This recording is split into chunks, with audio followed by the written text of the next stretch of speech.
Stabilizer set 6.0, bingo set 3.0.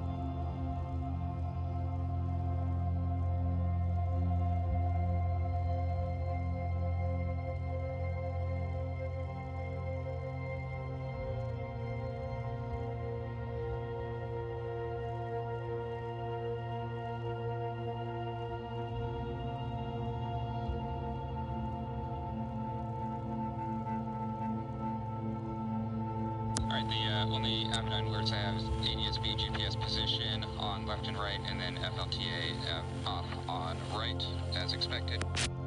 Control.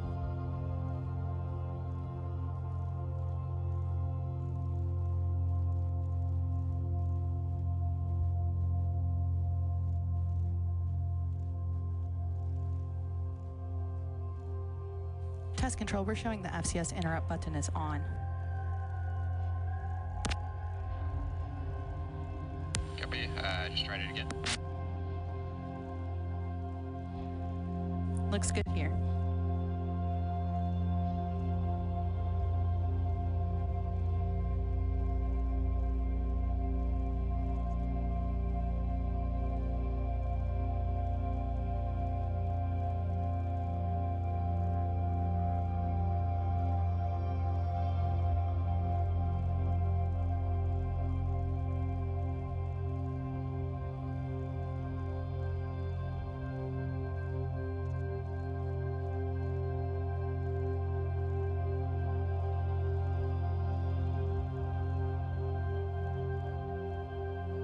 Altimeter set 3005.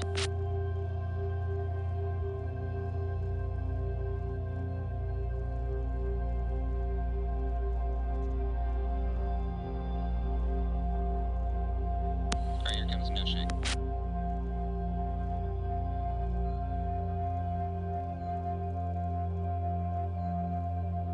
Good alignment.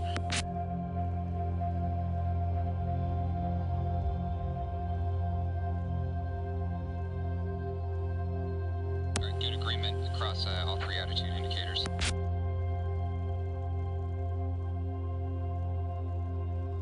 Cabin altitude showing 2,600 feet.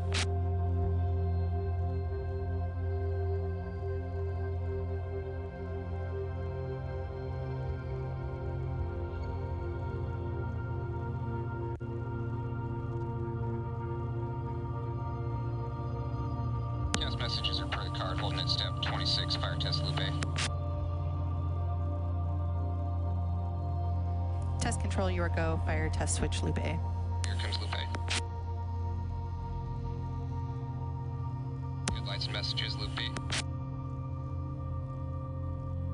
Good lights and messages, bulbs.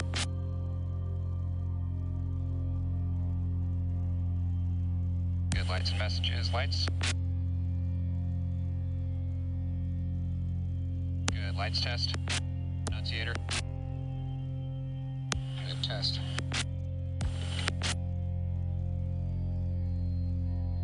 Are clear. Here comes left fire light. Depressed, good extinguishers. Undepressed. Center, depressed, good extinguishers. Undepressed. Right, depressed, good extinguishers. Undepressed.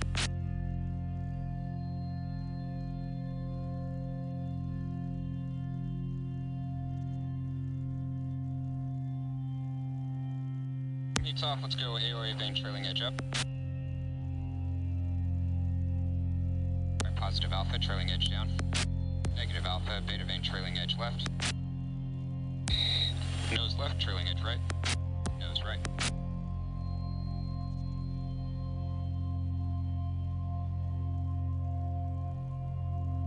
External power is off. Flight controls are clear. Backup high pumps coming auto.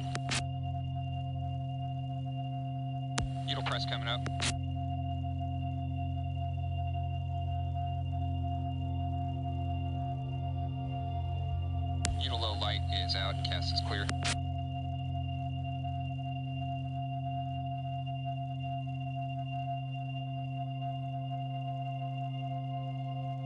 Press stable 3020 psi, backup high pump coming on. Here comes flight controls.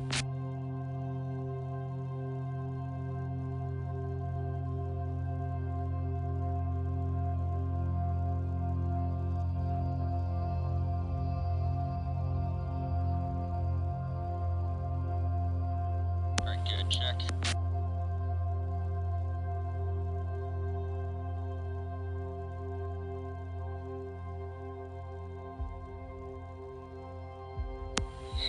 I do not have a gear field up caution, and I'm holding a step 44 backup high pump. Test control, we're going to hold about 15 seconds here.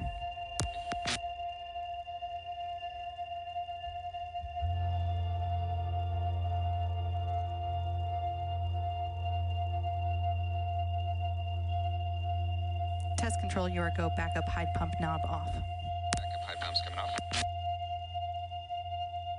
External power's coming on.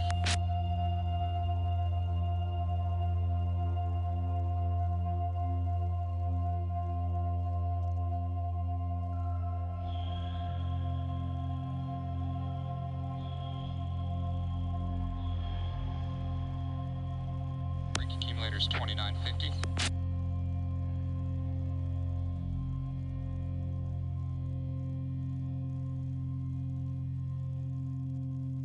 Comes left brake. Good, left brake.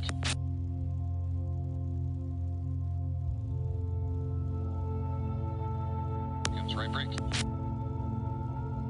Right brake's good. And Chief, you're going to remove the gear safety pins.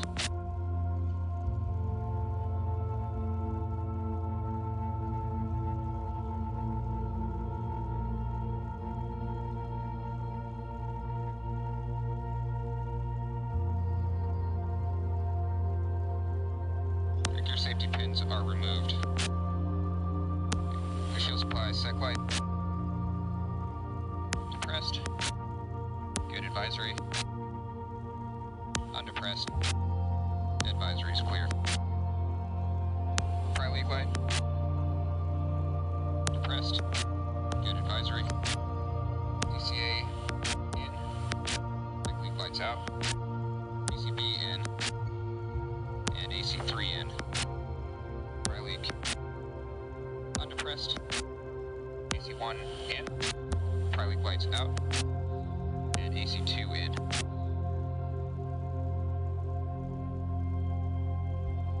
All other circuit breakers are in. Canopy's coming down. Control.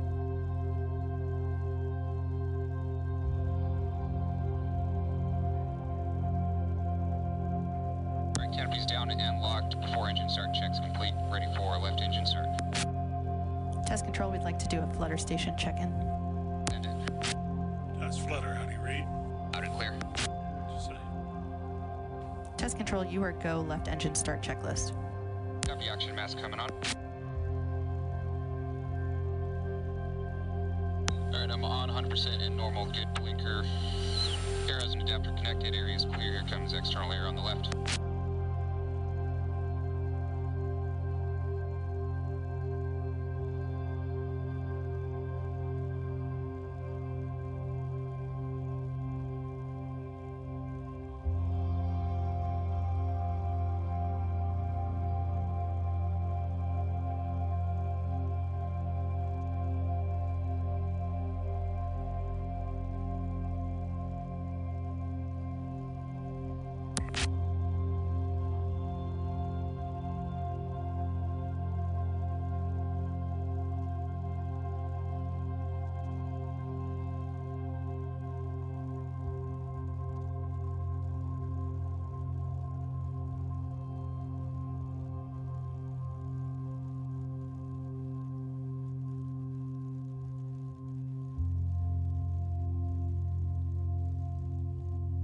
Alright, flight press is stable at 2950 RPM, PSI. RPM is stable at 18%. Oil pressure is up, ready for holding at step 8, left engine start. Test control, you are go left engine start. Here comes left spark, left fuel.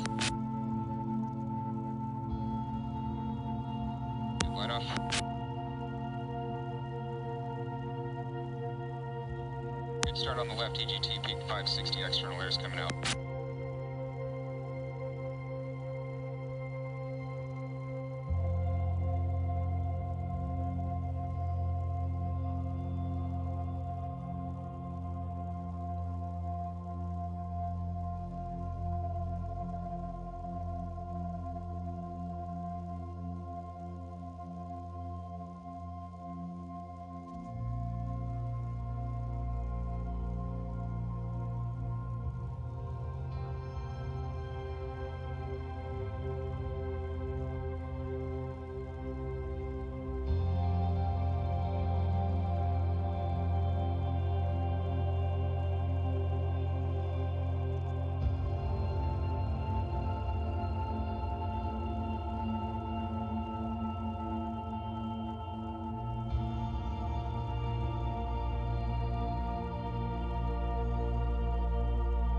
External air is removed, panels closed, gen light is clear, external power is coming off. Gen essential bus voltage is 28.9, 28.8 respectively. Left throttle is coming to 62%. Control.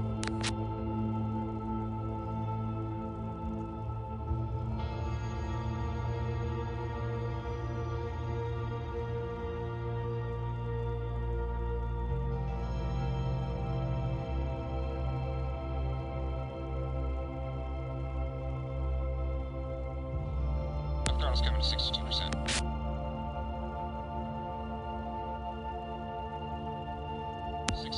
Set. Hold at step 17, battery switch. Test control, you are go. Battery switch off. Battery switch coming off. Generator's holding the load. Here comes flight controls.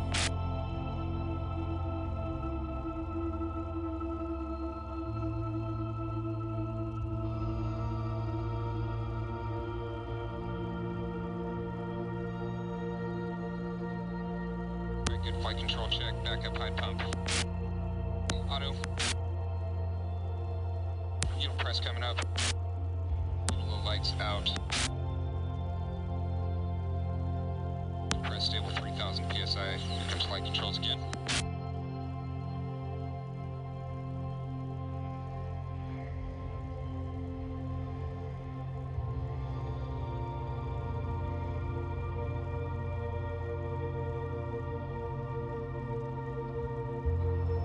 Lights look good. Backup high pump's coming off. Battery switch on, guards down, left throttle's coming idle. Left engine start check's complete, ready for center engine start. Test control, you are go. Center engine start checklist. Copy. Arrows and adapter connected. Center area's clear. Here comes external air.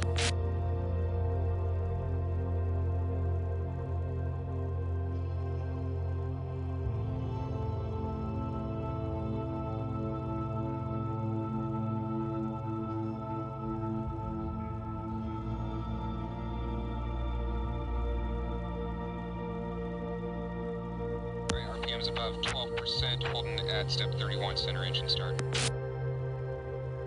Test control, you are go. Center engine start. Here comes center spark, center fuel. Light off.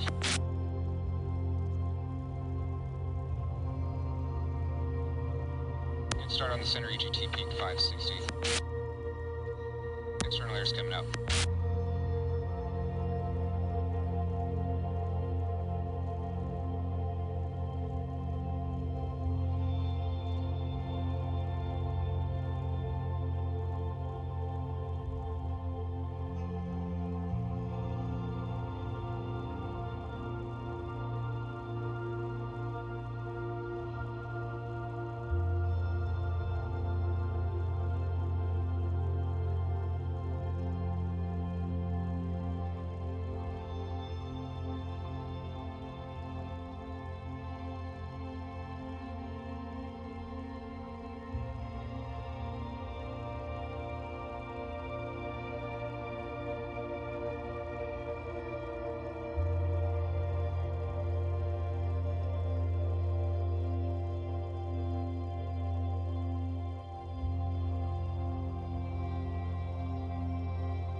Arrows and adapter are removed, panels closed. Center engine start checks complete, ready for right engine start.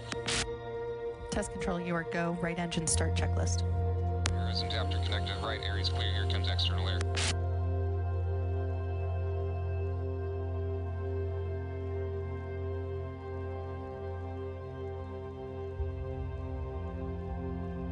RPM's coming up, oil pressure's coming up, needle press coming up, lights out. RPM's above 12%, needle press in the band, about 2950 PSI, holding at step 42, right engine start.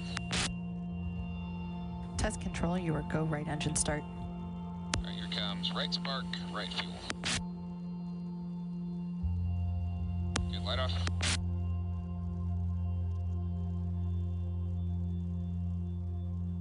Good start on the right, EGT peak 610, external air's coming out.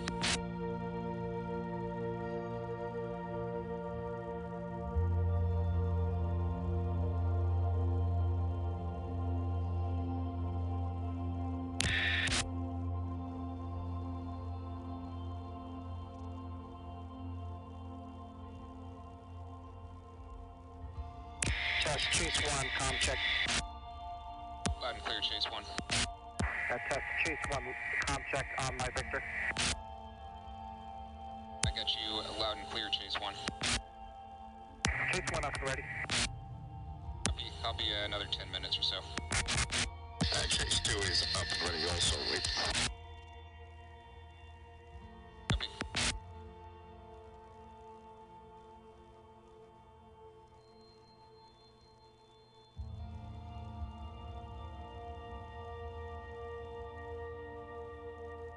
External air is removed, panels closed, backup high pump, auto, right engine start checks complete, ready for before taxi checks. Test control, you are go. Before taxi checklist. Copy, external power is off and coming out. Circuit breakers are all in as power's coming on.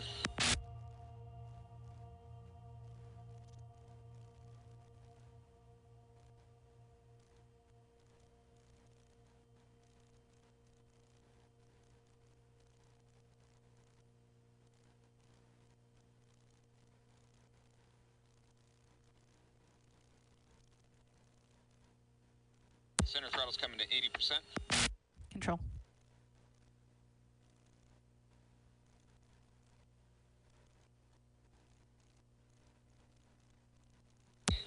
Set.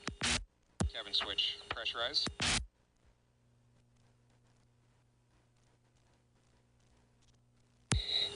Canopy seal lights out. Air temp knob. Full cold, holding at step 7, airflow switch. Test control, you are go. Airflow switch on. Airflow switch coming on.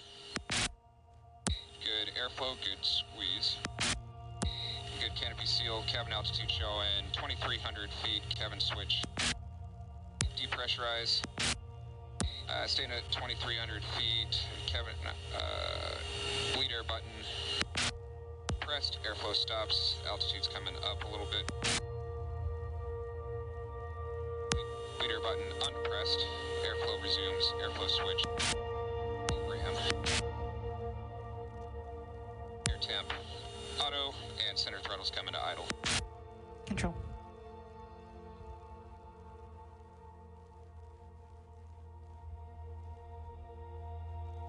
Transfer knob, auto, and dampers are coming on.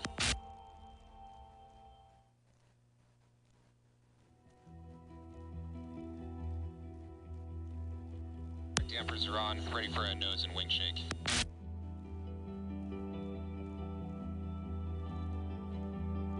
Good pitch and yaw.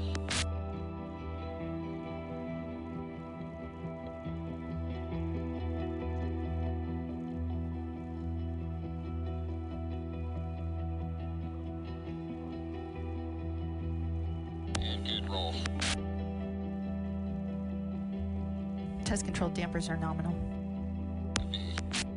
Yaw limiter low, roll deflection low, Q feel high. Got all 3 cautions, pointers are moving.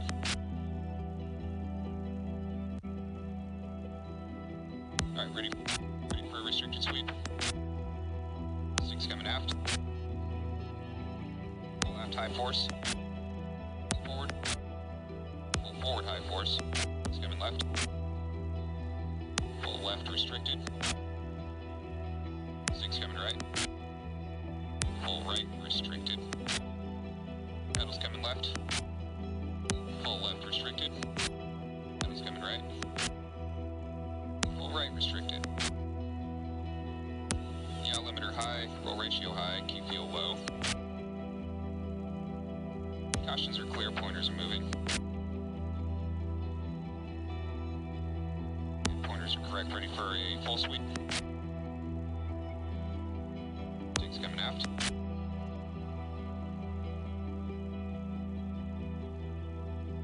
There's full aft full. Low force rather.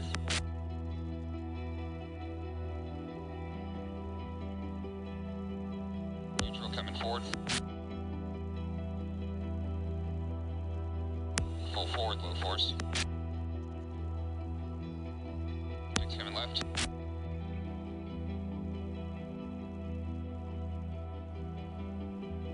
Full left, full.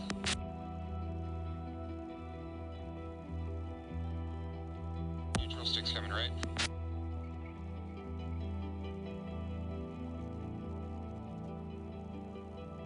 Full right, full.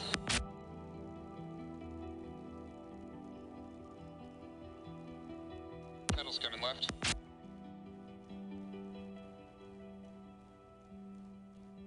Full left, full. Pedals coming right.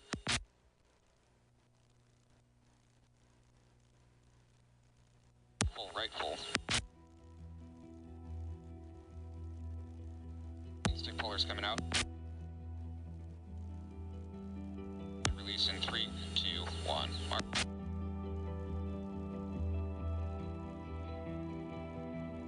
Alright, looks like a good stick puller. Limiter knob, auto, roll ratio, auto, Q fuel, auto. Pointers are correct, cautions clear. Gives trim.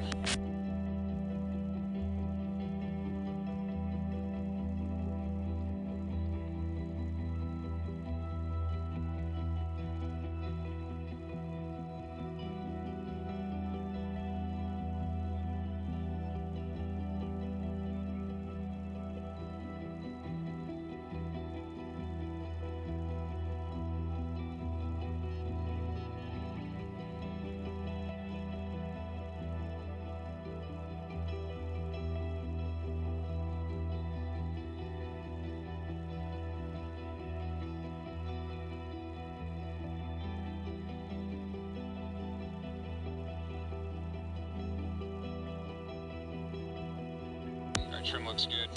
FCS interrupt.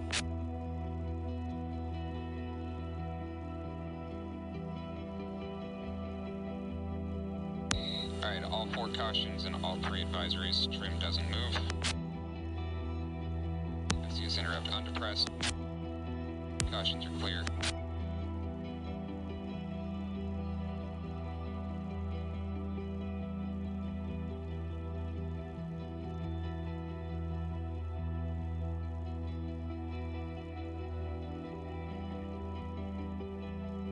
Trim set 11.9 up 0 and 0.1 right with green boxes. Transfer knob forward commanded, bottom commanded, aft commanded, mid commanded, back to auto with forward commanded.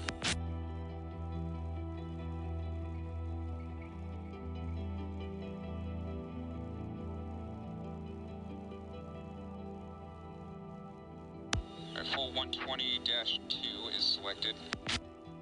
Start 4 in 65, duration 120. Test control profile is confirmed and you are go. Fez start stop button push. Copy, Fez is armed and braking gauge is clear. Here comes the Fez start stop button. Fez is moving. And Fez stopped.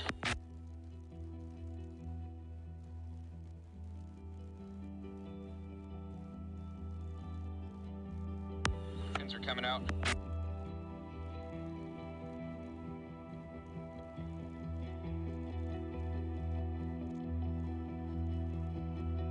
Gas inventory is clear, and you're going to remove the Bluetooth headset.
Removed and door is closed. Got a good comm check with Chase. Chase 1 and 2, you guys still up?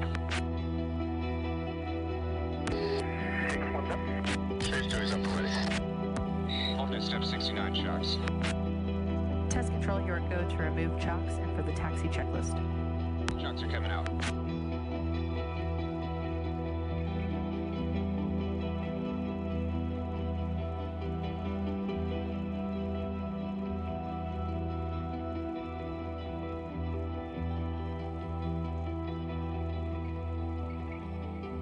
Shocks are removed. Chase 2 ready for taxi.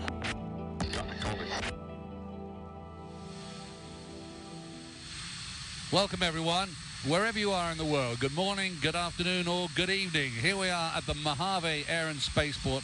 Thank you so much for joining us.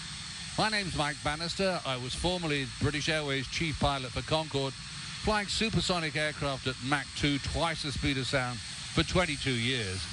And I'm delighted to be here today for Boom Supersonic at this really historic moment when the XB-1 goes faster than the speed of sound for the very first time.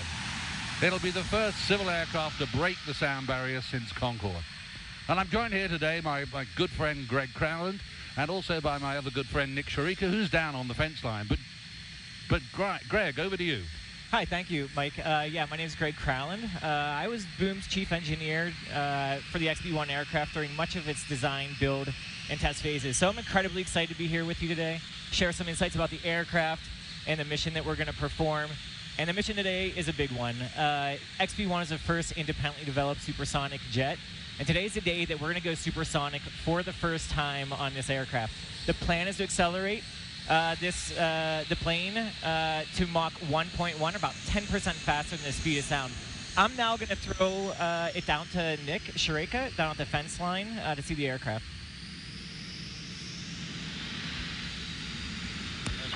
Hey there, my name is Nick Sharika. I'm the Chief Flight Test Engineer for Boom Supersonic. That means I've been involved in planning all of the XB-1's testing up to this point. Today is XB-1's 12th flight. We've previously expanded the entire subsonic envelope. And I see XB-1 taxiing behind me right now. Let's just get a look at XB-1 taxiing out.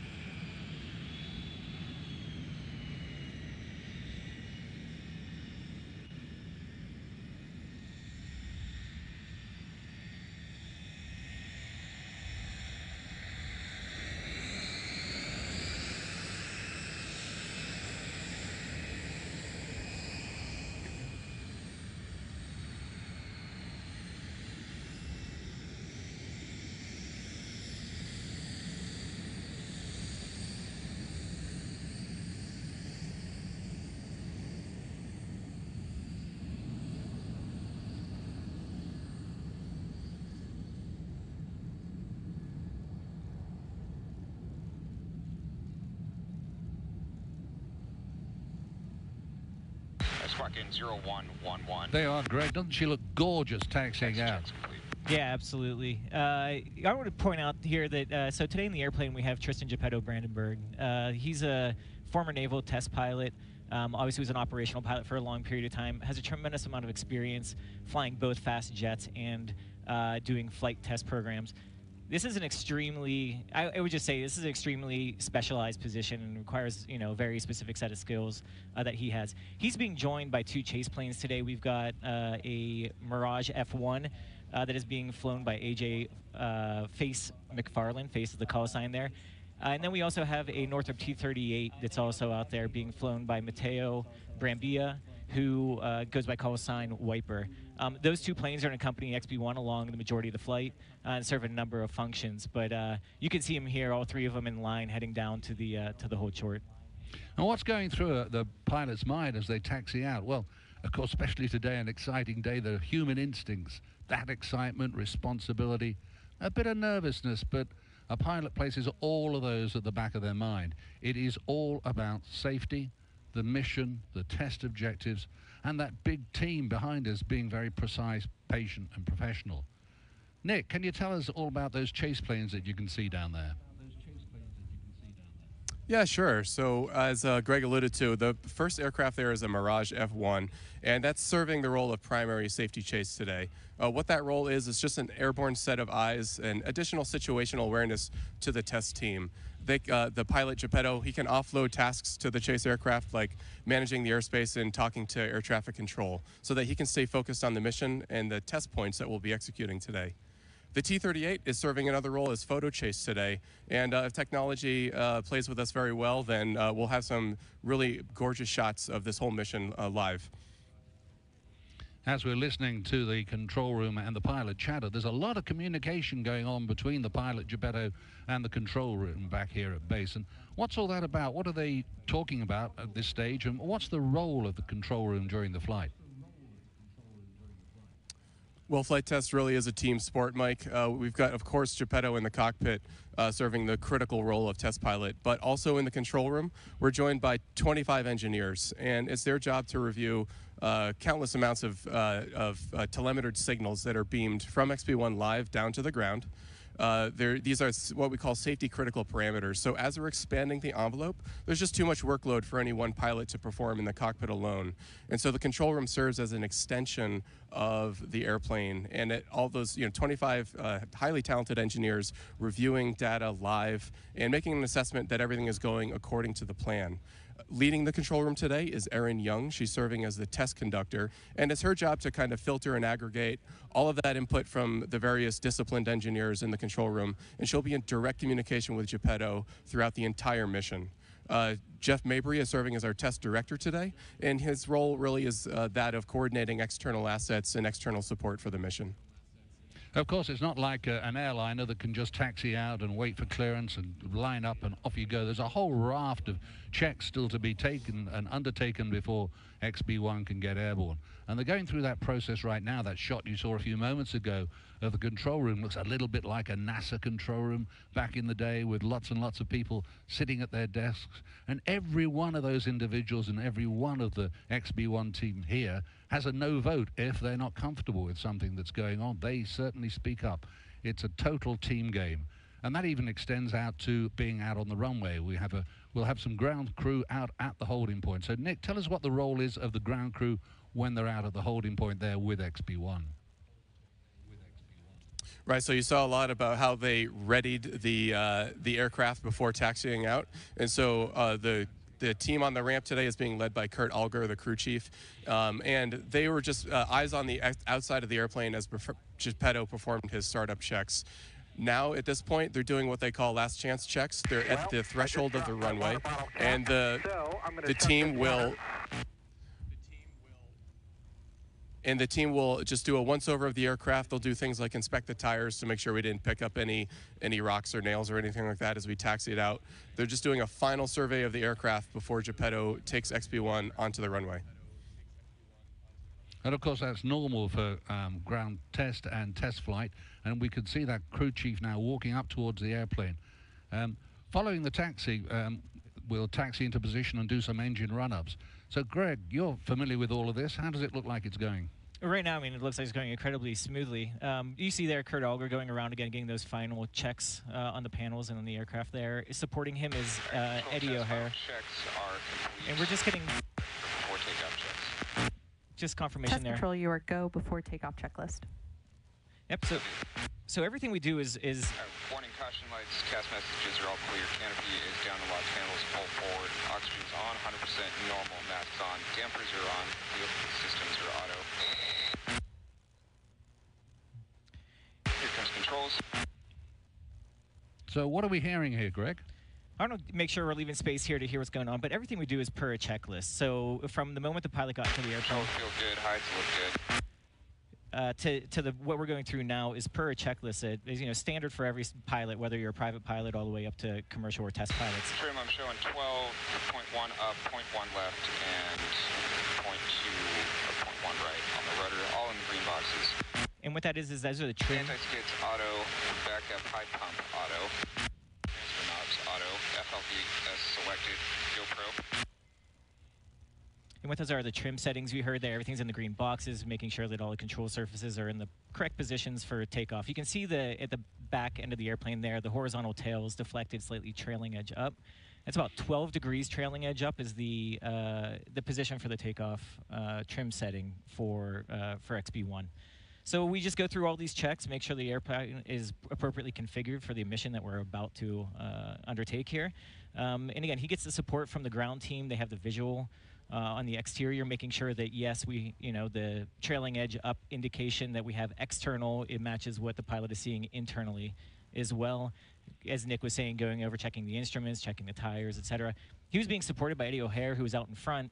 When there is someone underneath the aircraft, the pilot has to go hands up, meaning they don't want to inadvertently move throttles or the controls.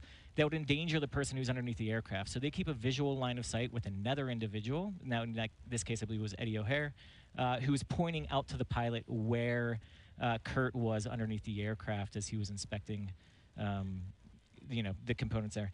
So now the next component here in the checklist is make sure that we have, again, all the pins are removed and stowed, and then we're going into the takeoff checklist. So, Nick, do you want to tell us a little bit about the mission that we're expected to, and how it's expected to go today? Yeah, sure, Greg. Thanks. So today, of course, the objective is to safely break the sound barrier. This would be the first time that XB1 accomplishes that feat. Previously, we've been to Mach 0.95, just 5% shy of the speed of sound.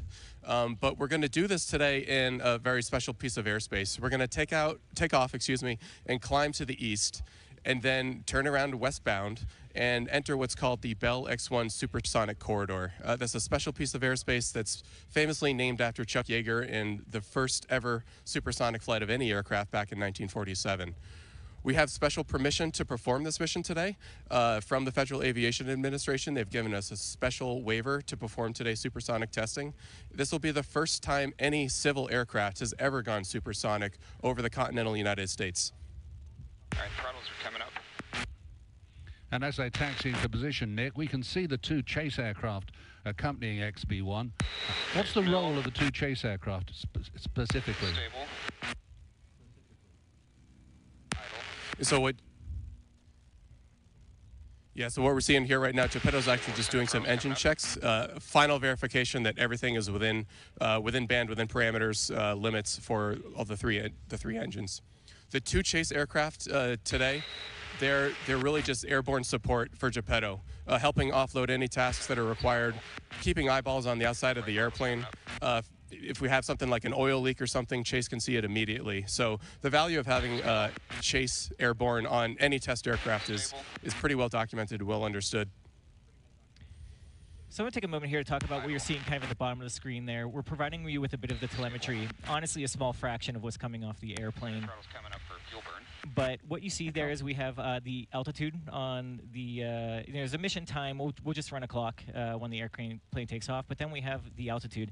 What you're seeing there at 2,700 feet, that is the elevation, above mean sea level that the airfield is at. So XB1 is starting from an altitude today of 2,700 feet.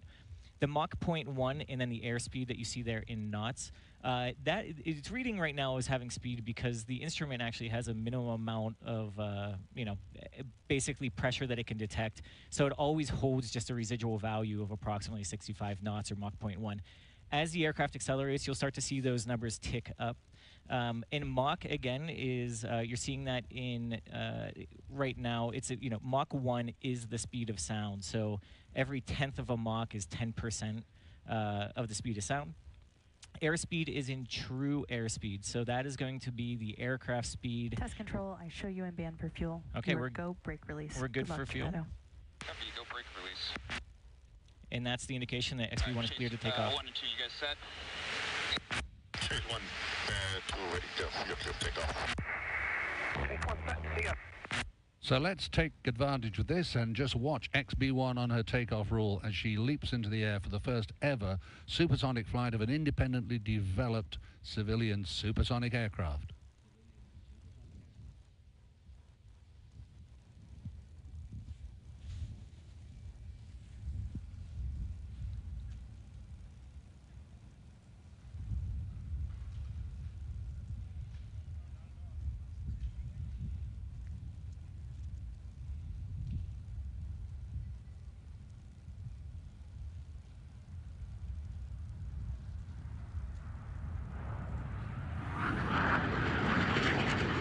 And she's airborne.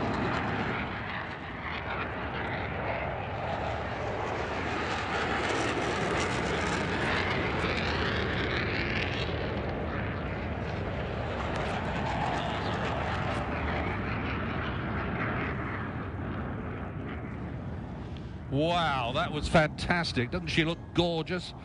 Especially when the gear's up, she looks an absolutely beautiful airplane. And in the pilot's world, we say that if an aircraft looks right, she'll fly right, and XB1 certainly looks right. The psychiatrists, in fact, tell us that an aircraft like XB1 looks great, and we like it because it appeals to both sides of the brain, the left side for its technology and the right side for its stunning good looks. And she's climbing pretty steeply now, Greg. Why is she climbing so steeply as that? Mike, I mean, I've never had the opportunity to be outside and watch it fly. I've always been in the control room, and it is remarkable how quickly it does indeed climb. XB1 is designed to be able to climb effectively with a single engine failed or single engine inoperative and the gear down. The gear provide a substantial amount of drag. That's why we pull them up early, getting off the deck, and we have all 3 engines operating. So we have essentially a tremendous amount of excess power. That clean and dry check that you heard right there, that's the chase plane will do an external inspection of the aircraft. And so they're looking at panels and making sure there's no movement, excess movement or flutter on any panels, no leaks or anything like that. So just an external, again, the benefit of having another individual right there next to the airplane able to inspect it from the outside. So with XB1 in the air, Greg, what can we expect from this initial phase of the mission before we get to the point where we'll go supersonic? The initial phase of the mission here, the first card in our test cards here is takeoff and climb out. The whole function of this is to get into the correct airspace at the right speed and the right altitude to really set us up for entry into the supersonic corridor. So the pilot, Geppetto, and the aircraft, they have experience in the control room as well, all have experience with the aircraft during all altitudes up to 32,000 feet and the speeds that we're going to be experiencing at this point. So primarily, they're just evaluating, is the airplane behaving like we expect it to behave, as we've seen it behave in previous missions, and making sure that everything is aligned with expectations. So, Geppetto will be going through. Also, a number of systems will be coming active, and so he'll be looking to make sure that they're performing appropriately. Cabin pressurization is kicking in to pressurize the cockpit. Making sure the temperatures are all good. Test control, we're ready for a flutter comm check when you are. And so, and then things like fuel transfer kicking in, making sure there's a number of devices on the flight control system that augment how the flight controls behave. Those go through schedules that are a function of speed and altitude, so we'll be making sure that they're on schedule. So the control room's looking at that. Geppetto's looking at that. Test flutter, how do you read? Test flutter clear. And so what you're hearing here is that there's one person primarily that can speak to the pilot, and that's the test conductor, Aaron Young. When we run a flutter profile, there is a station in the control room. Test control, I have you in the climb to 34,000 feet. I have card 1 complete. Next up will be card 2, the Mach 1.1 expansion and flutter block. Copies. So and so there's one other station. When you run a flutter profile, you're exciting the aircraft and shaking it. And so they're looking at data, the flutter station. It is only during a flutter profile that is being run that we give the flutter profile the ability to reach out directly to the pilot to tell them to knock it off if they see anything that they don't like. So that's what you just heard there. It's saying as Aaron was saying, there's no other point. Roger, test, you do copy, West being active, 2425. There's no other real function on this card except to get to 34,000 feet. As you get, we're getting some fantastic shots here, and we can see now as XB1 is climbing up through 22,000 feet, Mach 0.79, 79% of the speed of sound, which is around about the cruise speed of a conventional airliner, 477 knots. That's true airspeed, of course. So the figure in the middle is the really key one today, 0.81, 81% of the speed of sound. So Greg, tell us a little bit more about what it actually means to go supersonic. What does breaking the sound barrier, why is it so challenging to an aircraft? Yeah, the sound barrier is a real thing. It's not just some flowery language to describe, this moment of going faster than the speed of sound. As an aircraft flies subsonically, say 30%, 40%, 70% of the speed of sound, the drag characteristics or the resistance of the air that the airplane has to fly through is very predictable. And in the 1940s, as airplanes were kind of getting faster and faster, fighters were going into dives, chasing other aircraft and whatnot, they started to notice this phenomenon where the drag would pick up substantially as they were kind of approaching these higher Mach numbers, 0.8, 0.85, 0.9. And essentially what's happening is that as an airplane flies through the air, it is displacing air, it is manipulating the air, and there are areas as the air kind of transitions along from nose to tail where air is being squeezed or compressed and slowed down, and areas where it's being expanded and sped up. And what will happen is that in some of those areas where it's being expanded and sped up, even though the airplane's flying lower than the speed of sound, you can have local areas of supersonic airflow. When you have supersonic airflow and it slows back down, there's a shock wave that forms behind it, and it's what happens, it's the effect of this shock wave. Control test, you want to verify the test profile? Test control ready. The presence. 120-2, start 4 and 65, duration 120. So it's the presence of these shock waves confirmed. and the effect that they have on the air and the airflow over the aircraft that actually creates this rapid rise in drag. And so as an aircraft is accelerating, say from Mach 0.85 to greater than the speed of sound, as you can imagine, more and more air starts to go supersonic. The shock waves are shifting on the aircraft. And even if you are going faster than the speed of sound, you can still have local areas that are slower than the speed of sound, like, the compressed at higher pressure areas. And so it's not only until you get kind of well beyond the speed of sound, Mach 10% above the speed of sound is what we're targeting today, when you can get some more fully developed supersonic flow across the aircraft, things clean up, there's less shock waves across the aircraft, and as a result, the drag starts to reduce on the backside of the sound barrier. One more thing to mention here, or a couple more things to mention here actually, is that as as you're speeding up, those shock waves are moving across the aircraft. You can see effects. If it goes past a air pressure probe or port, you'll get disturbances in altitude and in airspeed. So do not be surprised if you see some fluctuations in airspeed and altitude as the airplane is going beyond the speed of sound. And then one more thing to mention here is that the engines do not like supersonic airflow. Fundamentally, they're just not really happy with it. And so the reason that the inlets are shaped the way they are, and the way you see this common on fighter jets and other supersonic aircraft, is they actually develop and control these shocks, these supersonic, the shocks that slow the air from supersonic to subsonic, to slow air inside the inlet and to provide the engine with subsonic speeds, even though the aircraft is traveling supersonically. So that's one of the design features. Ways that you make an airplane go, easier break through the sound barrier. One, add more thrust, right? You can always, more power, more better. However, that's not an efficient solution. So some really clever people in the 1940s, 1950s, 1960s discovered that through clever shaping of the aircraft, you can reduce that wave drag. And so a lot of that is why XB1 is such a long, slender aircraft with a long fuselage, very gently changing features and contours on the aircraft. And the reason for that is again to minimize the disturbance on the minimize the disturbance of the airflow on the airplane and the creation of those shocks. So hopefully that provides some insight as to you know, a lot of the considerations that go into and the effects of you know, breaking the sound barrier. Greg, that's fantastic. Also fantastic, these amazing air-to-air shots that we're getting. I mean, it's unbelievable that we're kind of looking over Geppetto's shoulder. And I'm glad to see you back with us, Nick. How are we getting these wonderful photographs? Yeah, that's right, Mike. So actually we have Starlink equipped in our Chase T-38 today. We're using a Starlink mini antenna that we've paired with an aviation data plan. And it's just pretty incredible. It's such a diminutive little device that's been able to, we've done some testing in the T-38, and basically we're getting broadband speeds, you know, at 0.88 Mach, 31,000 feet. It's just the capability that it's brought to the game of flight test has been pretty incredible, actually. Very surprised by the capability.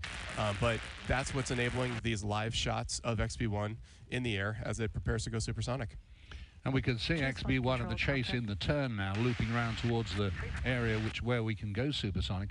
And XB1 is a phenomenally high-performing aircraft, and yet it kind of feels that she's not climbing up at full power, which is absolutely the case because she can outperform the Chase aircraft. So Geppetto has had to throttle back a bit just to let the Chase catch up and then to keep station on him.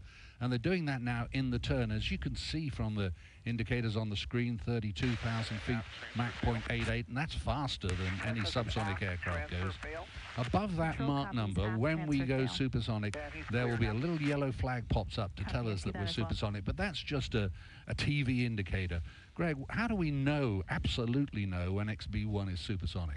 Well, that's one of the reasons that we're going all the way to Mach 1.1 today, is to make sure that we're clearing some of those transonic effects that can wreak havoc on. We believe that was a transient with the debounce on the cast. We think everything's actually okay.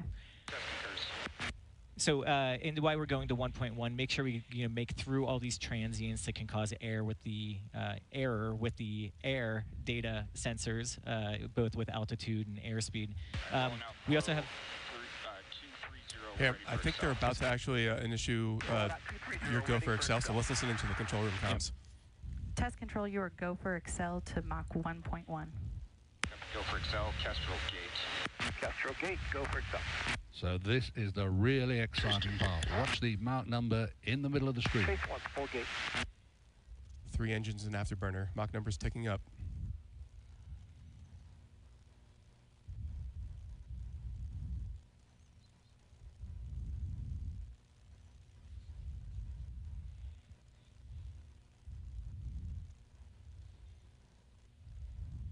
There we are. XB1 is supersonic, faster than the speed of sound. We've got confirmation from the control room that she is supersonic. What a wonderful achievement. Geppetto and the whole team know what a really historic moment this is.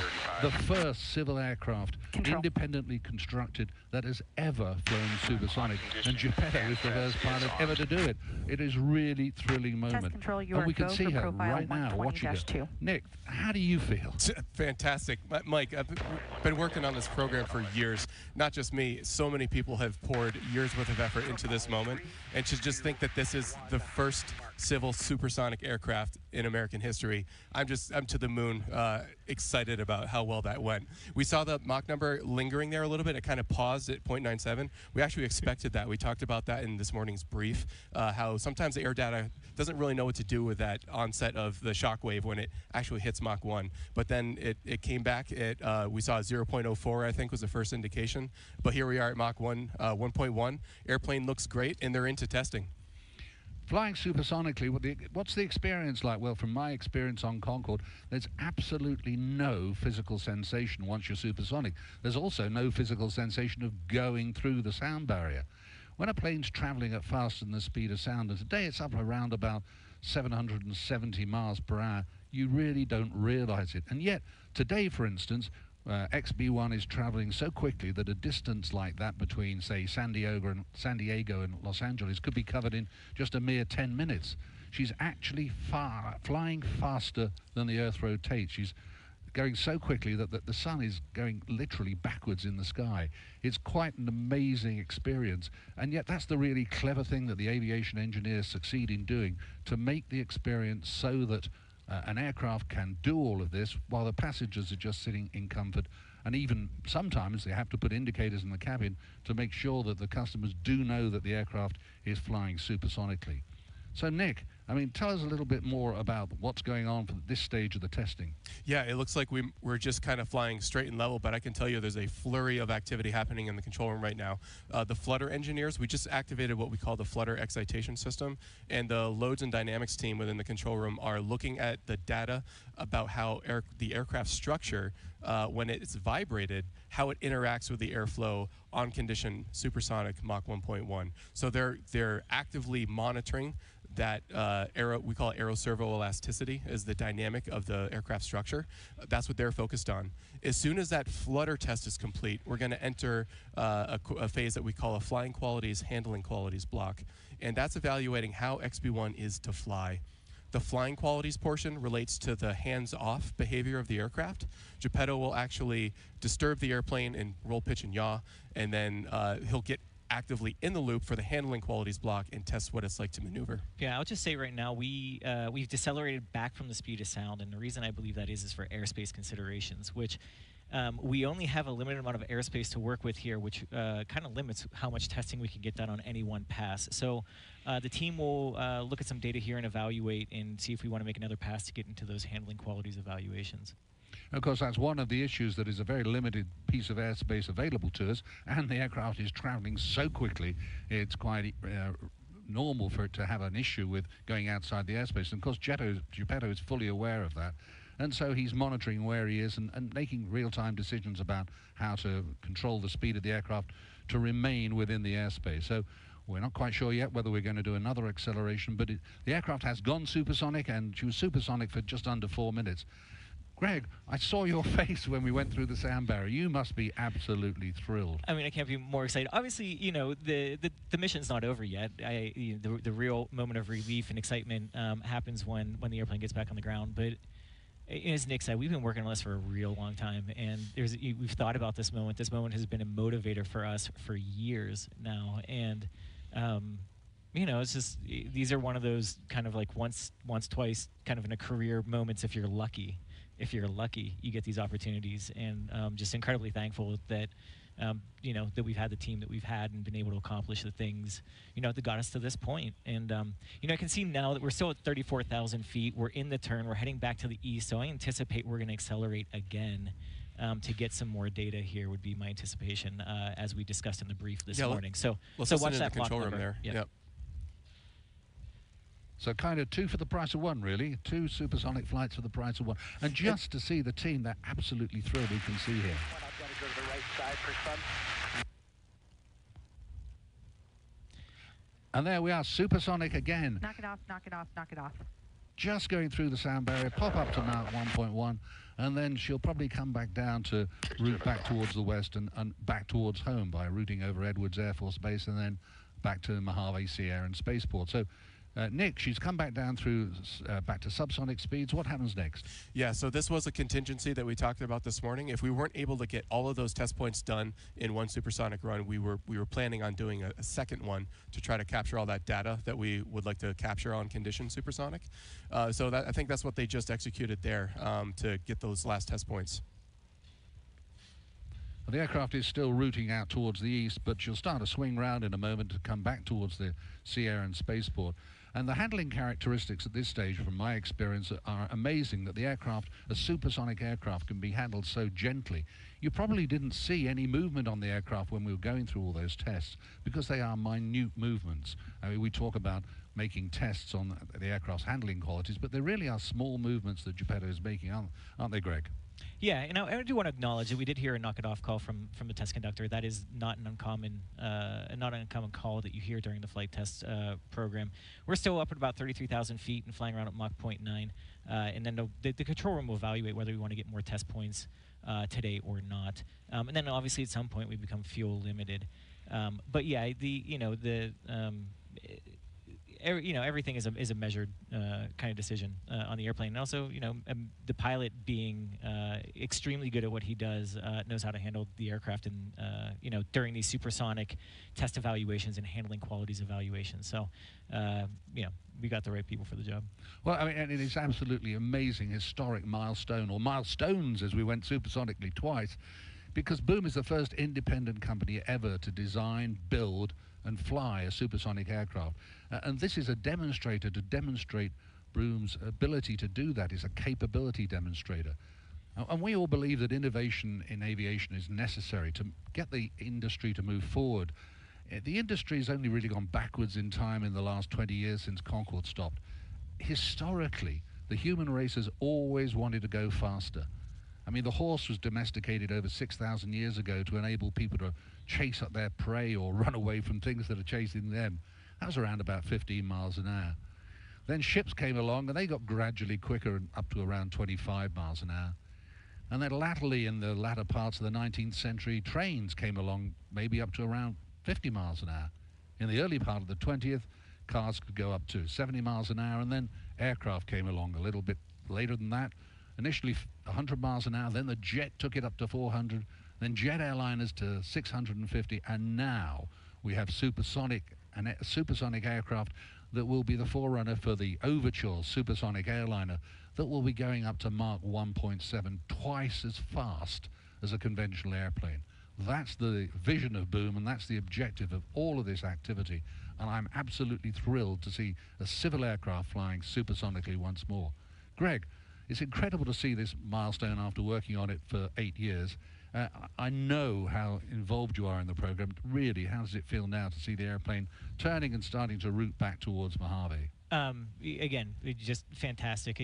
Like I said before, the mission's not over until the airplane's safely on the ground, but this is such a huge step, building the first civil supersonic jet, right here in America. This jet really does have much of the enabling technologies that are going to enable us to go ahead and build a commercial supersonic airliner that is available to the masses. This is like this test specifically, this day today, we were able to collect a bunch of high quality data, and that data goes directly into the tools that were developed for the design, for the development and for the evaluation of the performance and handling qualities of XB1. It's those same tools that sort of graduate over to the commercial development effort, but now we actually have data that we can use to anchor those tools, calibrate those tools just that bit more, and make sure that we're getting high quality predictions. And that's what enables us to rapidly iterate on the design and really tune the design of that commercial vehicle, making sure that we are going down a path of economically viable, environmentally viable supersonic travel in the future. And so just, this is what it's all about. This is why we did this program, was to come out here and have a day like today and get this data. So the aircraft's right out to the east now, making that turn to start heading back towards Mojave. Nick, we've got this extra second supersonic run and an extra return to base point. Are there any extra tests that can be put in during this, or are we just now recovering the aircraft and waiting until the accolades for what really is a historic achievement? Yeah, I think right now, Mike, it's all about coming home and getting returned to base. We call it RTB. So that's what Geppetto's focusing on right now. I actually say it looks like we're in AB at Mach 0.96 and 34,000 feet. This is an indication to me that we are going supersonic again once more on the heading to the southwest, back into that corridor. So very much along the same line as our first supersonic run. An indication to supersonic. We are now supersonic 3 times on this flight, which is quite unbelievable. And it's great. We have the fuel for it. So we're out there, and again, the objective here is to get the data, and that's what the team's doing. You sure it's not just Geppetto having a great day out there? I mean, I'm sure Geppetto's having a great day out there.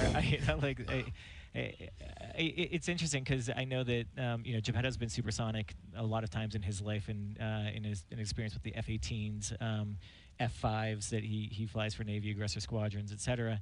But I can promise you, no time has been more special than today. And I'm pretty sure he didn't expect to get three cracks at it. So Mike, when I was out there at the fence line, I just took a moment just for me. I just watched it take off, because every time that we've flown to date, I've been in the control room looking at data. So I had like myself a little Anakin Skywalker moment there. Let me look upon you with my own eyes, and it was truly emotional just to see the airplane fly for the first time. I'm to the moon that it's going well enough that they've elected to do a third run and clean up all the data points. And it looks like they're in the handling qualities evaluations now. There's a little bit of maneuvering going on. You can see this would be indicative sort of a roll step. You want to evaluate in the handling qualities evaluations all three axes, so there'll be a pitch input, and really what this is to see how the aircraft, you put a disturbance in it and how does it settle out, and a lot of the predictions that go into this and the tools that we have. It's a lot about the flying dynamics of the aircraft. If some of you are wondering, like, we're in afterburner, it's like, why is the aircraft, and now you can see we're out of afterburner and start to decel here a little bit. Would you like a pacer? Sorry, I'm off condition already. And so it might be a question. Let's wrap it up and head on home. If you're in, Chase 1. so it sounds like we're good. That's it right there. Head home. So we're going to start to decelerate and descend. But you may be wondering, hey, if you're an afterburner, why? How are you holding at Mach 1.1? And test control, you're good for descent and recovery. And so, Coming down. and so, how are you good? Holding at Mach 1.1. An interesting thing about Test control at afterburners. card 3 complete. Next up is card 4 recovery and return to base. There it is. Copy. So that's Now we're done. yeah. Well, we're done when we land. Science collected, science performed, data collected. We're on our way back home. But interesting about afterburners is there's a min afterburner all the way through to max afterburner. So you can throttle in afterburner as well. So Geppetto was actually in approximately min afterburner. There was a chance that maybe a little bit above, but that was something, again, with the performance predictions that we have. You're not really sure until you get there how much, where you are going to be with that thrust demand for the engines to hold condition. So we're going to descend. We descend quickly. When Geppetto was climbing out, the airplane was climbing at more than a mile of vertical altitude per minute. So it was somewhere between, about 5,500 feet per minute to all the way to 7,000 feet per minute in the climb out. He's going to descend pretty rapidly, too. So they come down pretty quick. Give me a couple, Jet, please. I'm idle ports. And so, and again, it's about asking if we're going to Mojave or managing airspace. So. Yeah, and Greg, actually, we've seen on earlier test flights, if you remember, XB1 actually outclimbed a T-38. Yeah. XB1 had its gear down. The T-38 had its gear up, and XB1 outclimbed it. Yeah. So XB1 is a performant airplane, and it's just been the highlight of my career to participate in this flight test program. It's such a cool aircraft. Yeah. And of course, that's why I consider it Geppetto throttled back a bit on the climb so the other two aircraft could keep up with him. Absolutely. That's not an issue going down, of course. And as you can see, we're on the way down, coming down through 22,000 feet. Greg, you mentioned Geppetto's experience. I believe he's had about 200 carrier landings.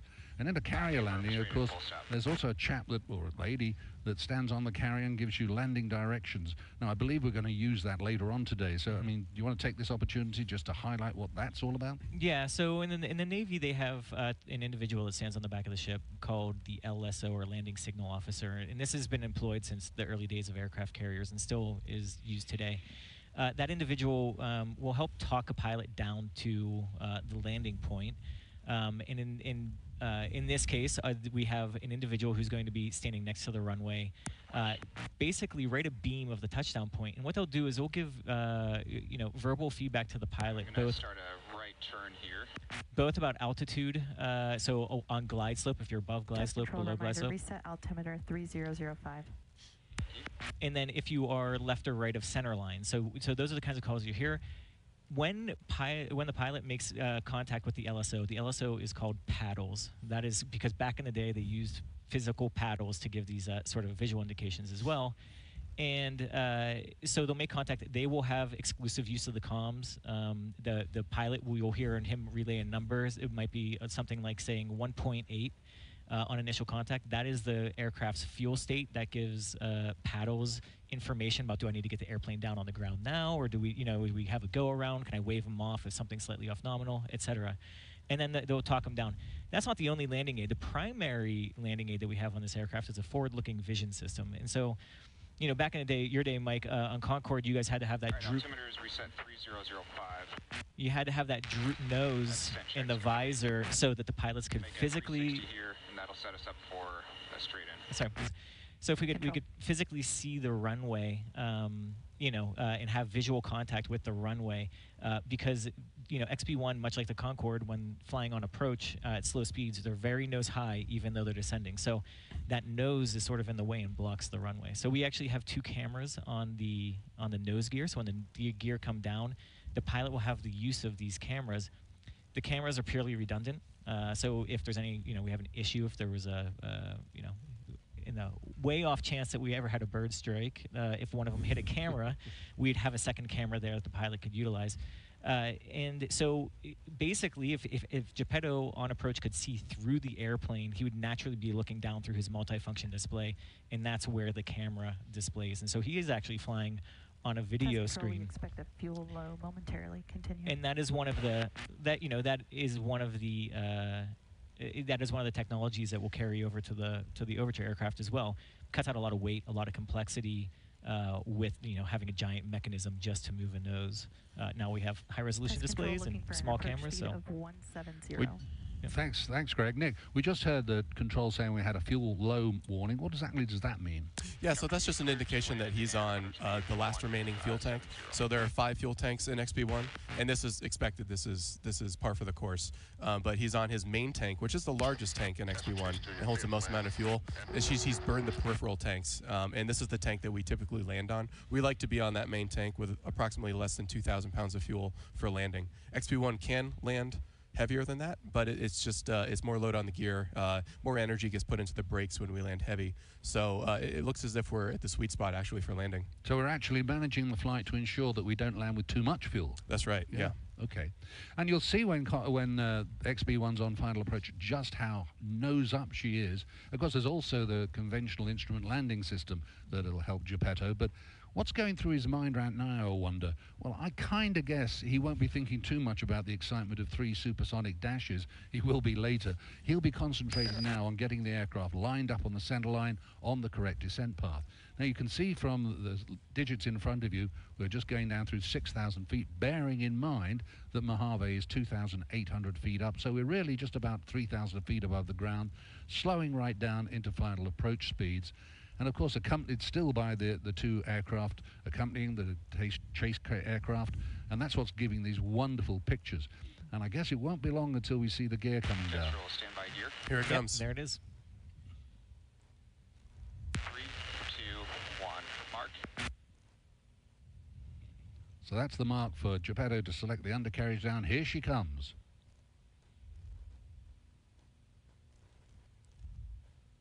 And we'll get verification from both Geppetto and the control room here. Lock, dampers on, fuel systems auto, anti-skids auto, 170.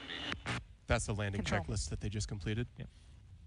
Looks like good gear, Mike. As a landing gear designer, my heart melts every time I see that gear come out. I think it's beautiful. And this is a really special landing gear, isn't it? It is. It's bespoke for XB1. It was a custom gear. Yeah. It's So we're probably about a 6 mile from landing now. I would expect that LSO to take over the comms here momentarily. And that'll be exciting to listen to. So let's listen into the LSO comms. Yeah, I just want to mention we have 2 LSOs who have supported us on this mission.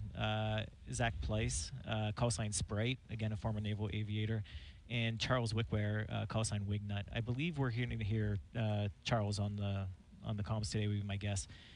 But both of them are here today. It's a big flight, and obviously, we all want to be a part of it. So what we'll be listening for is Paddle's contact in a very nice, calm, friendly voice. And then you'll hear Paddles giving advice to Geppetto about being on glide path, on center line, or maybe even slightly above, or slightly below, or slightly left, or slightly right. And Geppetto's got enough experience flying XB1 and the XB1 simulator. He's got many, many hours. Hundreds of landings. Yeah. So he'll be really familiar with this. So it's just an additional piece of assistance for him to get the right approach path and the right speed. XB1 is a test aircraft, and so this is a brand new system. There it is. We'll listen in. Headwind 7 knots. Strong glide slope, strong center line. That's 1.8. So you have glide slope center line and test given the 1.8 fuel call.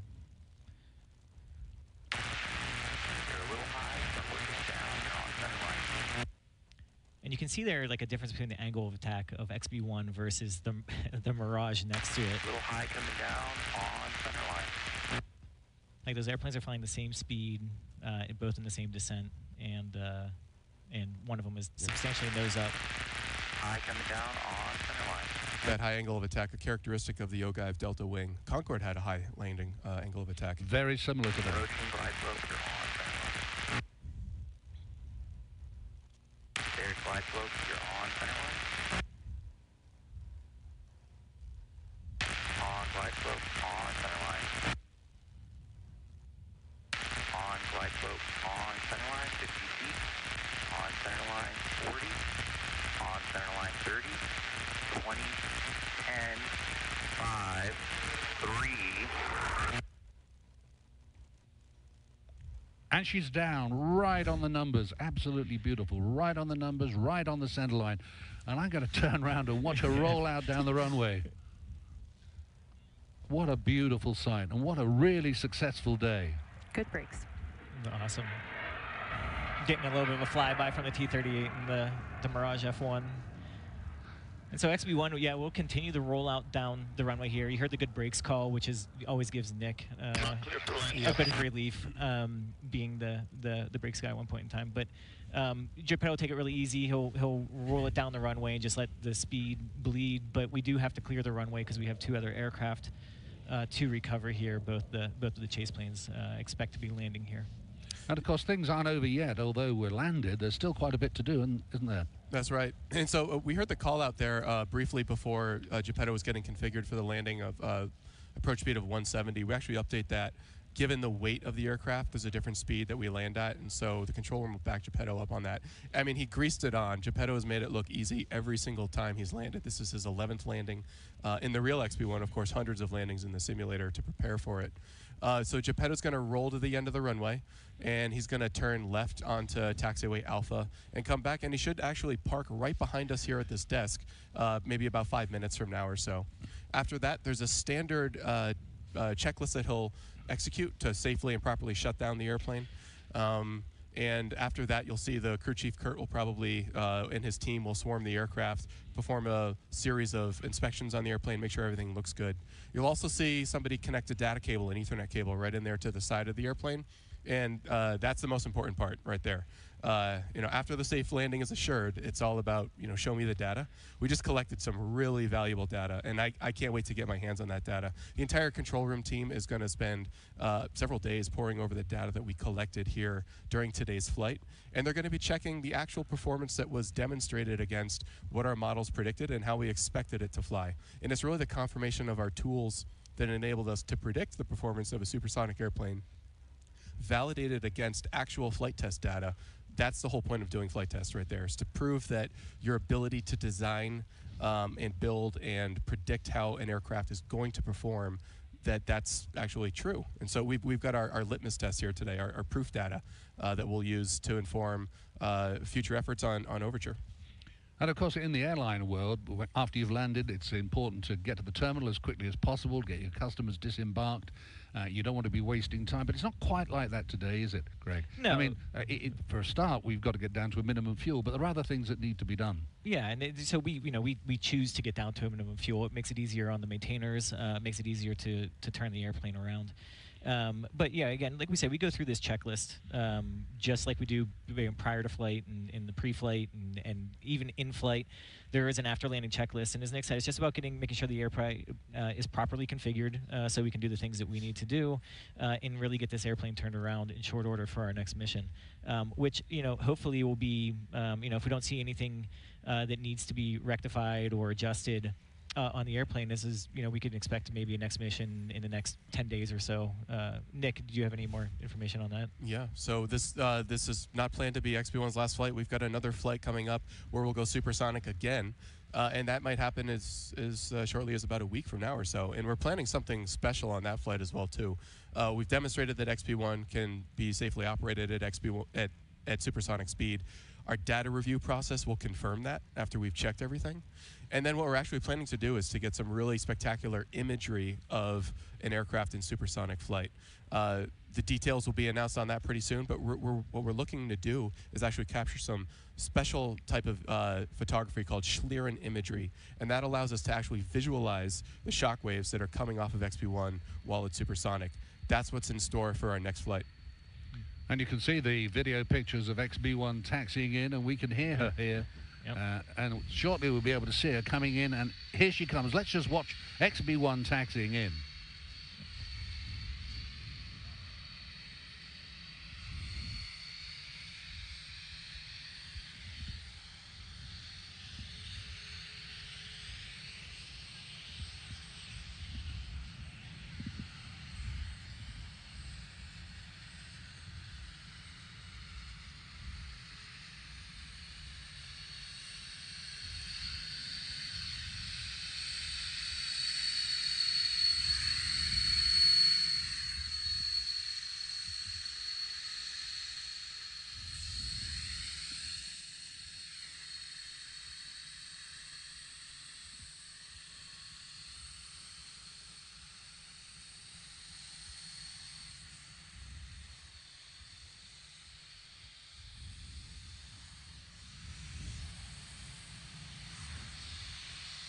And Geppetto's parked her right on the numbers, right outside the hangar here.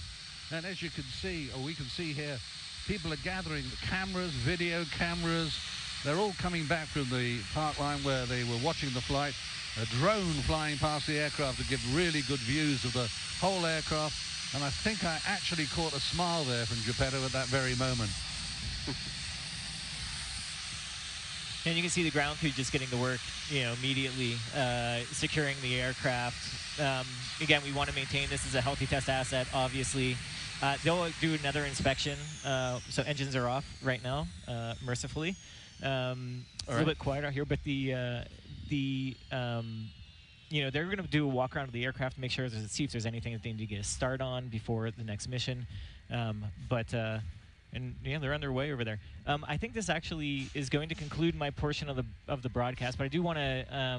I have a couple of thank yous that I want to say first.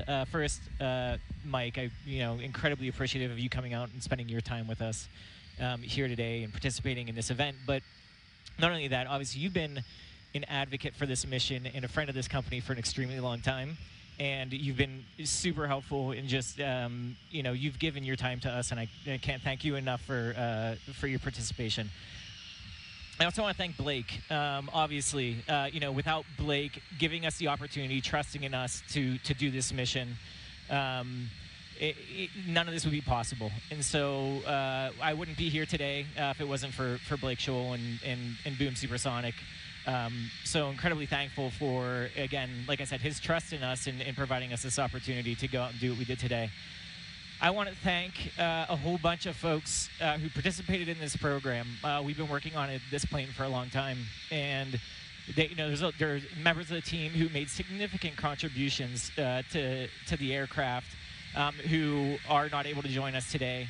And I really just truly want to say thank you to them, and I hope that they understand the impact that they've had and can feel a part of the success and celebration that we're going to have here. And then lastly, it's been a long time. We've had a lot of families who have had members of those families out here in Mojave supporting flight tests for the past year and a half. And I know it's been hard for those families, and I'm so thankful that they've been able to support our crew and kind of, keep things together while we've been out here chasing our dreams. And again, I'm just incredibly appreciative of them, and they have as much credit and success in this as we do. So just want to thank all those families of our crew members here today. Well, thank you, everyone. Oh, thanks very much indeed, Greg. I know how heartfelt that is. I'm just being here for a few days this week, seeing the bonding between the teams and how really proud you are and how really proud they all are of what's been achieved today. It is a wonderful team achievement and a great pathway to Overture aircraft. Overture, the planned supersonic airliner of the future. and it's planned that she will be rolled. The super factory that's in North Carolina is already built, and we'll start moving towards launching of the aircraft in around about 18 months' time. The engine to power it is scheduled to be run for the first time this year, and we're on a real strong pathway to a supersonic airliner returning to service. It's really important to me and to so many people that we make steps forward in aviation, not steps backwards. It's been a long time since we had to say we can't do that anymore, and I can see on the horizon an opportunity for everybody to travel on supersonic aircraft on Overture again. It makes the world smaller, it brings people together, it halves flight times. New York to Paris in just under 4 hours, London to Washington 4 hours and, well, instead of 8. And they're just 2 examples. There are more than 600 supersonically viable routes around the world that airlines can profitably fly. And because of that, Boom already have orders and pre-orders for 130 aircraft from airlines like United Airlines, American Airlines, and Japan. And that super factory's already completed in North Carolina. So the future of supersonic travel is looking incredibly promising. We really will connect cultures, countries, and people across the world together, making long-haul transoceanic travel faster, more accessible. It's not just about speed, it's about making the world more connected.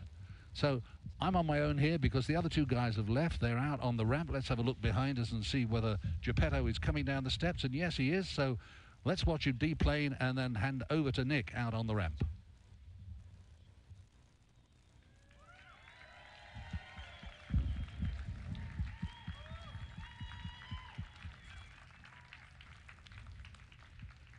And there's that moment. I don't know if you can hear me on the mic, but Geppetto just stepped out of the cockpit, getting that hero shot there, coming down the ramp. And our CEO, Blake Scholl, is about to meet Geppetto and shake hands after a successful mission.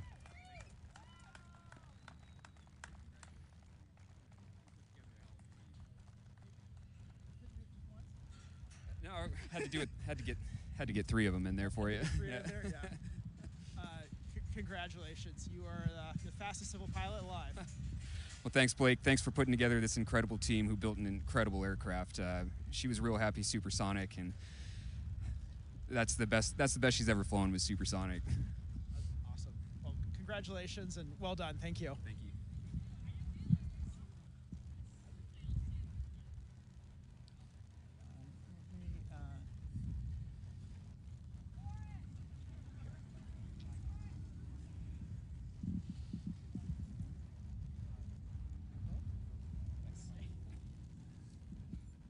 Cheers. Cheers. To many booms to come.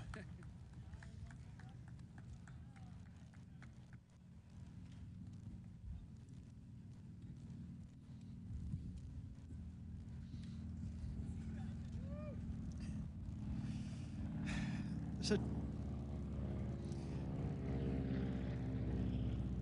a little bit slower over there. Today's a day that I've been looking forward to for more than a decade, and it makes me so proud of this team, so proud of this country. America is the only place where a relatively small band of people can decide to do something and just go do it. And today we did. This afternoon we get to celebrate. Tomorrow we're back to work because it's time to go big. It's time to take this little airplane made out of airliner technology and scale it up. It's time to bring supersonic flight back. It's time to bring it back for all of us. It's time to bring it back in a mainstream way. And we're not going to stop. We're not going to stop until everyone can benefit from this. From the president to every family, until we make the world a smaller place, to bring humanity closer together. Let's make America boom again. Thank you very much.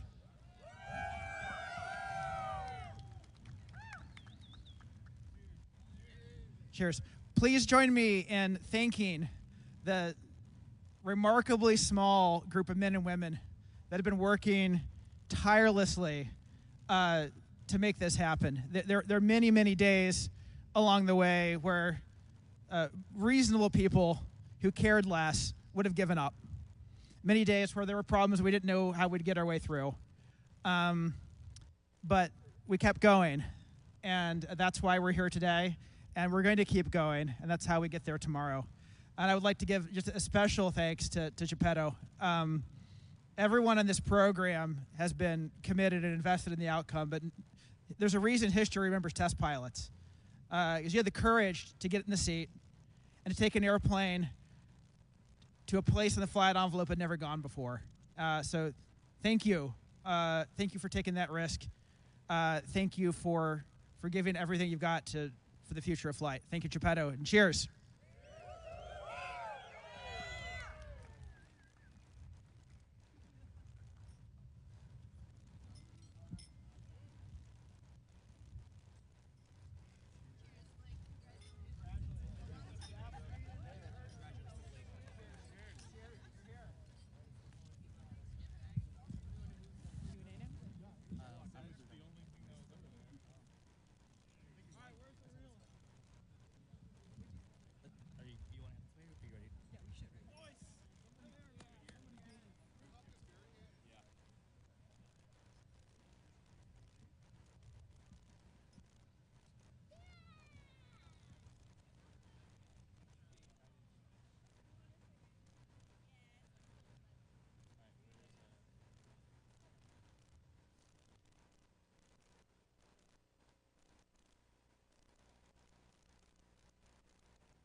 For those of you joining us, my name's Mike Bannister. I used to be the British Airways chief pilot for Concorde, flying supersonically for 22 years. So I kind of got a feeling about what's been going on today. But before we get into this Q&A session, will you join me in welcoming to the stage Geppetto and Blake, who've made all of this happen? Well done.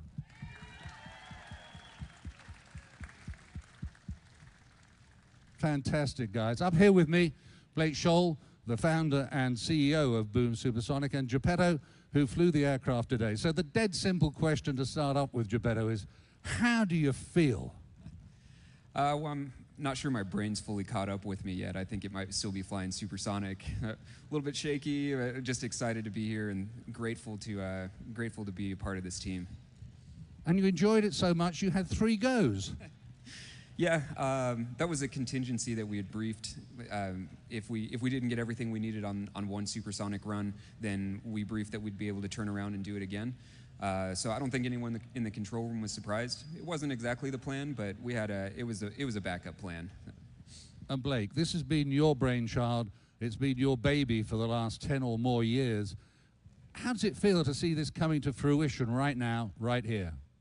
It's a little surreal, if I'm being honest. I think it's still sinking in. There were so many days on the road to today where it wasn't obvious that we would get here, and here we are. And I just feel really proud, feel really grateful, and I feel really determined that we're going to keep doing this until supersonic flight's way less exciting because it's just the normal way we fly.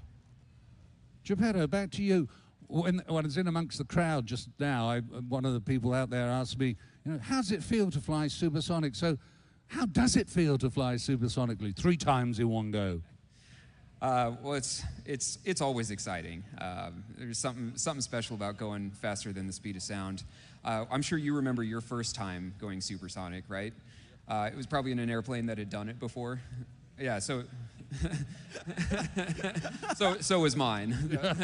But I remember that feeling like as I was getting ready to push the throttles up for the first time in an F-18 Super Hornet, and like it felt like I was climbing up a roller coaster. Like I know I'm going to be okay. Like my brain knows I'm going to be okay, but am I really going to be okay? Is everything really going to be okay? So push the throttles up, and then you see the Mach number finally tick over to Mach 1, and you're like, well, is that it? Is that really all there is to it? Today was a little bit different than that. This was the first time that the airplane had never done it before, and certainly our models and our data had indicated that it was going to be safe, it was going to be predictable, and it was going to be easy. But you don't really know until you push the throttles up and you go for it. Today I was pleasantly surprised that it was actually safe and easy and predictable. I'm sorry, I was not surprised that it was safe.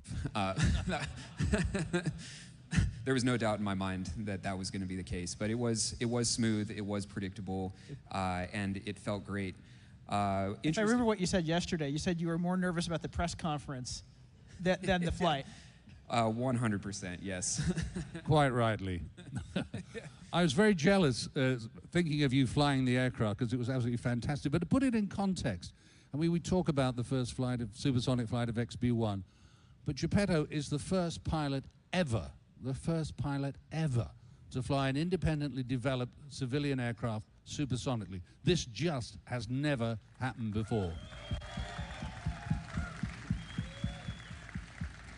Well, thank you, Mike. If I could just point out that this isn't my milestone. This is the team's milestone. Like everyone at the company, Blake having the courage to actually make this happen, to put yourself out there and start a company with this seemingly impossible goal. But everyone from Jordan Rosas, who kept us fed and happy, and like Steve Graziano, who installed all the rivets. And especially even Doc Shoemaker, who built this incredible culture of safety and flight test. This is everyone's milestone. I was just lucky to be the one to push the throttles up. I've been lucky enough to be close to Boom for some time now. One thing that strikes me, Blake, is your ability to gather around you all the right people, the key real experts in every field. I mean, tell us something about that, how you do it, and how you've got this sensational team working for you and with you. So if I think back to the earliest days of starting the company, I would tell people that I wanted to build a supersonic jet, and I could always tell the first question was, and people don't always say it out loud, but the first question was always, are you crazy? And if I could convince people that the answer was just maybe no, then the next question was, how do I get involved and help? And I think the mission is what really makes this possible. The world needs supersonic flight. Passengers deserve it. Airlines need an alternative that's better. America needs to build the next generation of airplanes. And the significance of the mission is what causes great people to come and be part of this. Whether it's the Geppetto and Doc, who flew the airplane for the first time, to the engineers that designed it, the technicians that put it together, the investors that did what their peers said was crazy and backed us, to the airlines like United, who put a deposit down before we'd even flown XB1, and American and Japan Airlines, who was the first airline to back us. And why? It's because everybody wants supersonic flight. And it's not easy, but it is possible. And if we gather just the very best people in the world, we can do it. And of course, there have been so many naysayers who say it can't be done. But you guys have proved, and your team have proved today, that it can be done. So, Geppetto, when you're flying the airplane, how much goes through your mind about how this really is a step forward to the future, to the next big step forward with Overture? Is this part of your consideration? While I'm flying the airplane, certainly not. This is flight test. You know, there's too much going on. I'm just very focused on what the airplane is telling me. Working with the control room, like, am I doing what I'm supposed to be doing? Managing the fuel, managing the airspace, and just making sure that we have a successful event. None of that's going through my head during while we're flying. But after you've flown, I guess you think about it.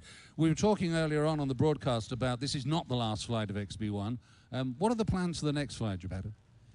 Well, we're planning on flying it one more time, and the next flight obviously will be supersonic. And we're working with NASA on something that I'm pretty excited about, which should hopefully produce some pretty exciting imagery. And Blake, the next steps for Boom Supersonic. Tell us a little bit more about Overture in the detail and Symphony, the engine. Yeah, well, it's what we have that's so special in XB1 is a supersonic jet made out of airliner technology. And I think one of the things that surprises people the most is we really didn't invent anything. This is really 20-year-old 787 level technology deployed in service of a different goal. And we started out with kind of a sketch of Overture. We didn't even know it was called Overture yet. And the one thing we knew for certain is we didn't have it quite right, and we didn't know everything we needed to know to pull it off. So we shrank down to 1/3 scale, and we said, let's go build design, build, fly, and learn, and then take all those learnings and turn our attention back to the big airplane that we all get to fly on, and that's what Overture is. And so after next week's final flight of XB1, our attention goes back on that Overture airplane, and so we will be advancing that. You know, where we are today, it's just about time to quote unquote break the engineer's pencils, meaning we have a design that accomplishes what we need to accomplish, and it's ready, we're going to go take it into production. So the next things we get to look forward to, the Symphony engine, and that's our engine that powers Overture. It is the first purpose-built engine for civilian supersonic flight. Concorde, of course, had a military engine that was sort of adapted. This is brand new engine, not a brand new kind of engine, but a brand new engine. The first prototype of that will run later this year, and we're about 18 months away from starting to physically build the first Overture. And our goal is to roll it off the line in about 3 years and put it in the skies in about 4. Fantastic. It's in the skies in about 4 years, ladies and gentlemen, to see a wonderful Symphony aircraft taking to the skies. And Geppetto, are you looking forward to that moment? Yeah, very much. Like, XB1 was the proof that we could do it. We've proven we can do it, but this doesn't change anyone's life. The Overture is going to make the world more accessible. It's going to make connections that wouldn't otherwise be possible. And so that's what I'm really excited about, and getting that aircraft into service so we can achieve our ultimate goal of making the world dramatically more accessible. Let's get back to talking pilot things. I mean, put your mind back to flying the airplane today. You've got a lot of experience. Tell us about XB-1 compared to the other aircraft that you've flown. I think maybe the best way to explain this to some of my Navy buddies is this is the closest thing to flying off the boat that there is to flying off the boat. And what I mean by that is once it gets off the ground, it's easy. It's getting it back on the ground that's the challenge. So once I took off, you know, I'm kind of in my happy place. And when she was supersonic, that was the smoothest, like best flying that she's flown yet. Like supersonic flight was really her happy place. She really liked it there, and it was a real dream to fly XB-1 supersonic. Landing is always a bit of a challenge, and today was no exception. Landing off the forward-looking vision system or our augmented reality system, something I practice a lot in the simulator, and I'm grateful to Zach Pleiss, Wingnut, and Charles Wickware, Zach Pleiss, Sprite, and Charles Wickware, Wingnut, as our landing signal officers who helped me get back on ground every single time safely. Well, we could see from the outside, and you got it absolutely on the numbers, in right place, right time, bang on the center line. So what a great job for you and all those around you. Blake, you touched on the future. There have been a lot of naysayers about the future of supersonic aircraft, and yet you're convincing people that it's doable, and you're convincing people that it will happen, and you've got now this demonstration of your capability. How do you continue to convince people that this is the future? We just need to keep doing it. You know, there's always going to be naysayers, and but they don't make the future. We get to choose to do that, and I think that the history of flight is just such a poignant example of how that really works. You know, of course, the first airplane was built by bicycle entrepreneurs. In no way, shape, or form were the favored team or had the resume to do this. And you know, and shortly before they did, you know, the naysayers were saying it'd be a million years before we ever had an airplane. But they pulled it off, and then we had a half a century of just really steady progress and speed. We had Concorde, and then we kind of lost our way. And the future, you know, the future is not automatically better. Somebody has to make it better. And I think, and that's why I'm grateful for the opportunity, for the team, for the support. And success is absolutely not guaranteed. Overture is very, very much harder than what we flew today. And it will not be a straight line path from here to success. There'll be twists and turns, there'll be setbacks. It's virtually guaranteed. But the important thing is not giving up.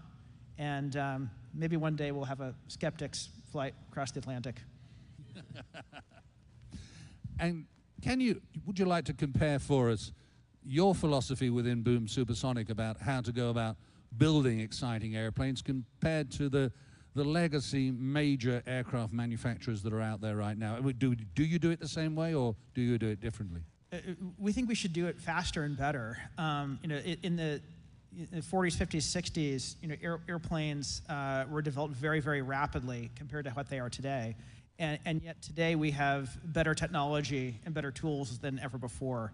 And yet the safety bar has come way up. And you know, I think it's our job to figure out how to move fast while also staying safe. And we've learned a lot on the XB-1 program about how to do that, about how to build a culture of safety, but also what other things go into the process that cause us to be slow or enable us to move fast. And you know, it's easy to look at XB-1 and see you know, a beautiful airplane. I look at it and I see a lot of lessons learned, not just the technology of the airplane, but how we went about it. And you know, I believe small, mighty, vertically integrated teams can do things that the big guys wouldn't even attempt, and that's our future. We're coming towards the end of our Q&A, so I'm going to ask the same question of both of you. I'll ask you to answer it in turn, not together. For the people here, and there's a wonderful crowd here of great supporters who've been really enthusiastic, and the people all over the world that are watching on live stream, what one memory would you like them to take away from today? Geppetto. I'm sorry, I need a second to think about that. Maybe. Okay, Blake. Oh, I was really glad you asked him first.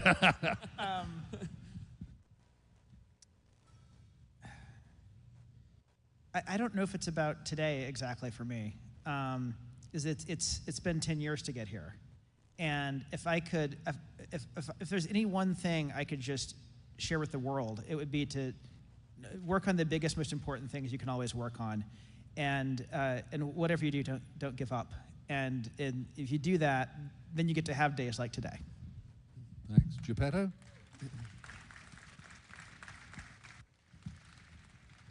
I think that what I will remember and what I hope other people take away from this is that what a small team of really dedicated people can make happen.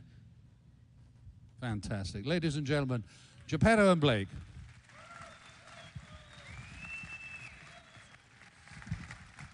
Thank you, Mike.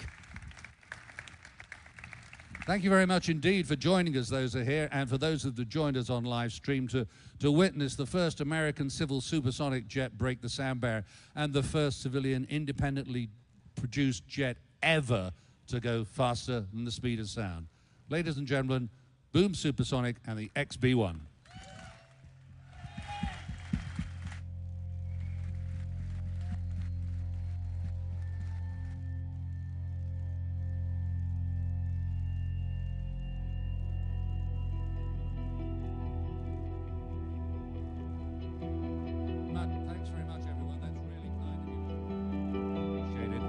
We signed out of our live webcast.